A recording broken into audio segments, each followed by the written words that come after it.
I don't think it's a surprise at this point that James Gunn is great at putting out fantastic comic book content. 10 years ago, the only people who knew about the Guardians of the Galaxy were comic book fans. Nowadays, the team's a household name, and I'd say about 40% of the population knows who Groot is. The Suicide Squad is easily one of my favorite comic book movies ever. Friggin' came out on my birthday, it was awesome. Then that led into Peacemaker, which ended up becoming one of my favorite comic book shows ever. A couple years ago, I saw a promo for the Suicide Squad, and he said this. The most brazen thing about the film is the special moments between characters. And that is what the movie's about to me.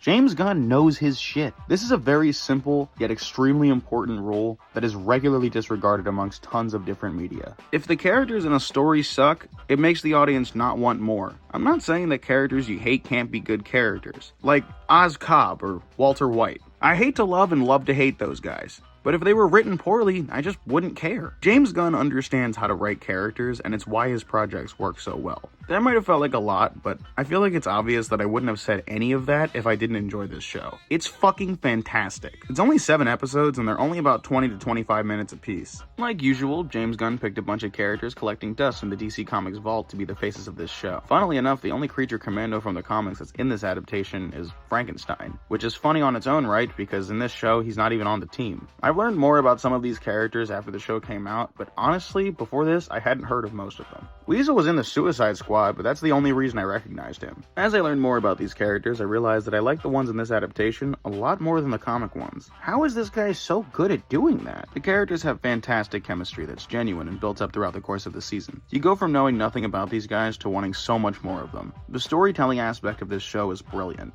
Most of the episodes are undercut with a subplot involving one of the characters' miserable backstories. While they're all pretty disturbing in their own right, these subplots excellently show us how our characters became the monsters they are. You might not agree with every decision these characters make, but you do feel genuine empathy for them. That only makes me more excited for the Clayface movie James Gunn just greenlit. A feature film with a character like this could work really well, especially seeing how well it worked for these guys. On another note, the fight scenes shown off are cinematic as all hell. More often than not, the action's on beat with whatever music's scoring a scene. I love when film and TV takes advantage of the music in the background. Filmmakers like Sergio Leone, Quentin Tarantino, and Edgar Wright really understand this concept. It's so much more entertaining to incorporate the rhythm of a song with the rhythm of a scene unfolding. Creature Commandos is full of this kind of energy, and I'm all for it. The only thing I can really criticize this first season for is the way it was released. I know that might sound a little confusing, but hear me out. The first 2 episodes dropped at once, and then we got a new episode every week. This first season is so much better to watch all in one go. I gained a completely different appreciation for these characters than I originally did watching the episodes week to week. It only takes about 2.5 hours to watch the whole thing, and then I realized that it's basically a movie. Honestly, this could have been a bit more enjoyable if we got all the episodes right away. My main theory as to why we didn't is that people were less likely to watch the show if all the episodes came out at once, or if it was an animated movie. With the way it was released, people were talking about Creature Commandos for over a month, and marketing-wise, that makes perfect sense. Now, nitpick-wise, I thought Frankenstein could have done more in the finale, but he didn't really fit in with what was going on, and it's definitely not the last time we're gonna see him, so I don't really care that much. Creature Commandos is now one of my favorite DC shows brought to us by James Gunn, and happened to be a pretty worthy unofficial start to the new DCU.